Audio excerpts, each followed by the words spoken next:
ನಮಸ್ಕಾರ ವೀಕ್ಷಕರೇ, ನೀವು ನೋಡ್ತಾ ಇದ್ದೀರಾ ಶ್ರೀ 24 ನ್ಯೂಸ್.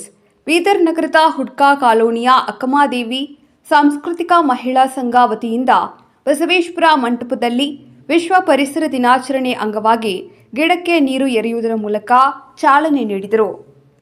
ಈ ಸಂದರ್ಭದಲ್ಲಿ ಮುಖ್ಯ ಅತಿಥಿಗಳಾದ ಔರಾದ್ ವಲಯ ಅರಣ್ಯ ಅಧಿಕಾರಿಗಳು ಹವಪ್ಪ, ಜಿಲ್ಲಾ ಪಂಚಾಯತ್ ಮಾಜಿ ಸದಸ್ಯರಾದ ಜರಪ್ಪ ಮಮದಾಪುರ, ನಗರಸಭೆಯ ಸದಸ್ಯರಾದ ಪ್ರಶಾಂತ್ ದೊಡ್ಡಿ, ಸುನೀತಾ ಜಿರೋಬೆ, ಸುವರ್ಣ, ವಿದ್ಯಾವತಿ, ವಿಠಲ್ ಸಿರ್ಸಿ, ಶಿವರಾಜ್ ಮಾಶೆಟ್ಟಿ, ಚಿಮಕೋಡ, ಪವನ್, ಕಿರಣ್ ಕುಮಾರ್, ಶರಣಯ್ಯ ಸ್ವಾಮಿ ಇನ್ನಿತರರು ಉಪಸ್ಥಿತರಿದ್ದರು.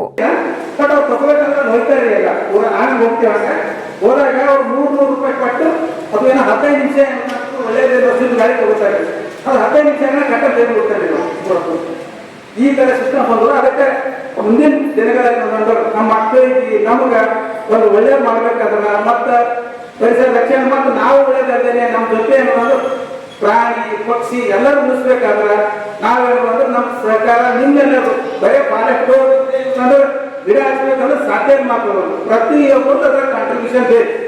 ಅವಾಗ ಮಾತ್ರ ನಮ್ಮ ದೇಶ ಮುಂದೆ ಬರ್ತದ, ನಮ್ಮ ಊರು ಮುಂದೆ ಬರ್ತದ, ಹಳ್ಳಿ ಮುಂದೆ ಬರ್ತದ, ನಾವು ಮಾಡಕ್ಕಾಗ್ತದ, ಎಲ್ಲ ಸಾಧ್ಯ ಆಗುತ್ತೆ.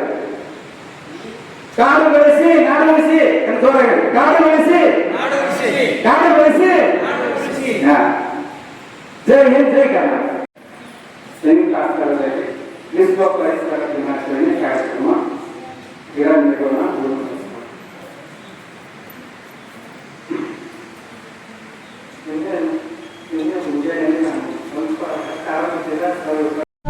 ವೀಕ್ಷಕರೇ, ಈ ವಿಡಿಯೋ ನಿಮಗೆ ಇಷ್ಟ ಆಗಿದ್ರೆ ಈ ಕೂಡಲೇ ಸಬ್ಸ್ಕ್ರೈಬ್, ಕಮೆಂಟ್, ಲೈಕ್ ಮಾಡಿ ಹೊಸ ವಿಡಿಯೋಗಳನ್ನು ಮಾಡಲು ಬೆಂಬಲವನ್ನು ನೀಡಿ.